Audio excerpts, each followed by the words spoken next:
Hey MTV, I'm Rob Pattinson. Welcome to the set of Twilight. Is this heavier, meatier material than Harry Potter, in your opinion? In a lot of ways, I think my character certainly is than the character I played in Harry Potter. Well, mainly because the entire thing is pretty much based on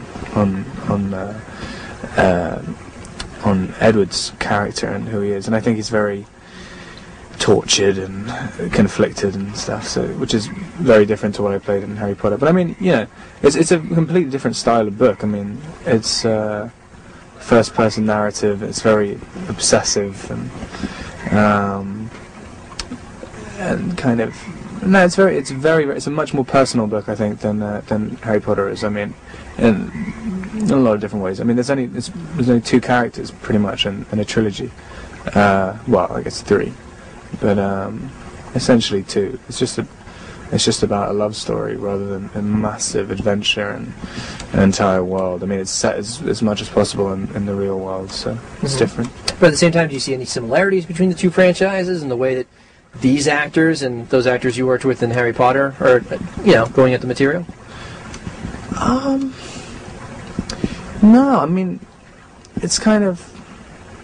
a lot of the stuff I was doing in Harry Potter was much more action-oriented. I mean, and the scenes I did have were just kind of... I mean, I was like a bit part in Harry Potter. I mean, it's kind of different. I mean, this is much more... I mean, we did a very extensive rehearsal period and very, I mean, the difference for me, anyway, is because the books are all written from Bella's perspective, I've had to pretty much invent the character of Edward, because he's just, in the books, he's just this enigma. I mean, almost, he's supposed to be written as the perfect guy, but it's written from Bella's perspective, who's completely madly in love with him, so you can never take anything to be a fact. It's just her opinion of him, and he seems to hate himself and everything about himself. So I mean, that's the kind of, you've got to have the comparison, you've got to have the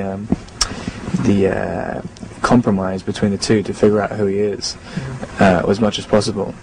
And there are very few actual facts of what he does to go on. I mean, and Bella's trying to judge him in exactly the same way, but she's also tremendously obsessed with him, which changes everything. Somebody was comparing how Hugh Laurie, Hugh Laurie from House? Yeah. He has an accent, but between takes on House, he'll keep his American accent because he wants to stay in character. So people were wondering whether you, between takes, also try to keep your American accent.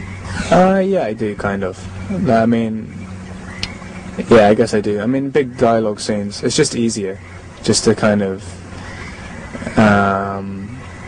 to not keep switching between. And I kind of do it by accident. I mean, I keep speaking in American. I keep forgetting that I'm speaking American accent sometimes. But the dangerous thing is that you end up forgetting what your real accent is after a while. So, yeah. So I kind of stop every now and then. But it's nice. It's really strange. I've never done a job in an American accent before. Oh, how was it? I mean, how did you pick it up? You had a coach? I mean, do they have certain words that they teach you, and that's what you practice on? No, I mean, it's kind of... I mean, I just grew up watching American movies and stuff, and I kind of, learn how to act or whatever from American films and stuff. I mean... Is there any actor in particular that you're thinking of when you're trying to do the American? I don't know, like, it kind of... right at the beginning, when I was doing the first couple of scenes, it kept slipping into different actors, but I think it's kind of stopped doing that. It depends. Like, when you're doing a really dramatic scene, you start doing Al Pacino, and you're just like... But, no, I didn't do that too often. But, no, I mean... It is funny, like, how you suddenly realise that you've got a sort of... that an accent has developed, which you can speak as yourself in, like, your real life. Sometimes I just decide, to be an American, because I have an Oregon driver's license now and stuff, so I can just completely turn it on now. So we got all these fan questions here I wanted to ask you. What size feet do you have? They're huge. Are they? Oh. Christ. I don't know. I have big feet. Size 10, I think. I'm quite tall, though. That's really... Oh, man. That's another thing I can add to my list of inadequacies or over adequacies. I guess you had said in an interview that when you were first cast, you got a lot of hate mail, and that hate mail has since turned into, hopefully, fan mail. Can you kind of tell us the whole process from when you got cast up until now? How's the fan reception been for you? Oh yeah, no, I think it's turned around now. I remember when I first got cast, that was quite funny. It's kind of the same reaction like I would have had though if I was a little girl. I'd just been like, what?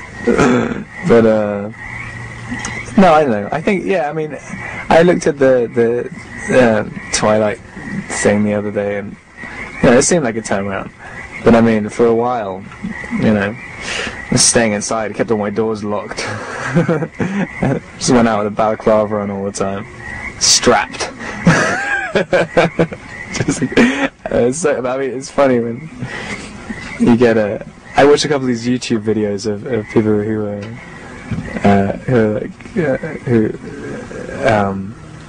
were complaining about the casting. I mean, I don't know. They should have been given parts in this movie.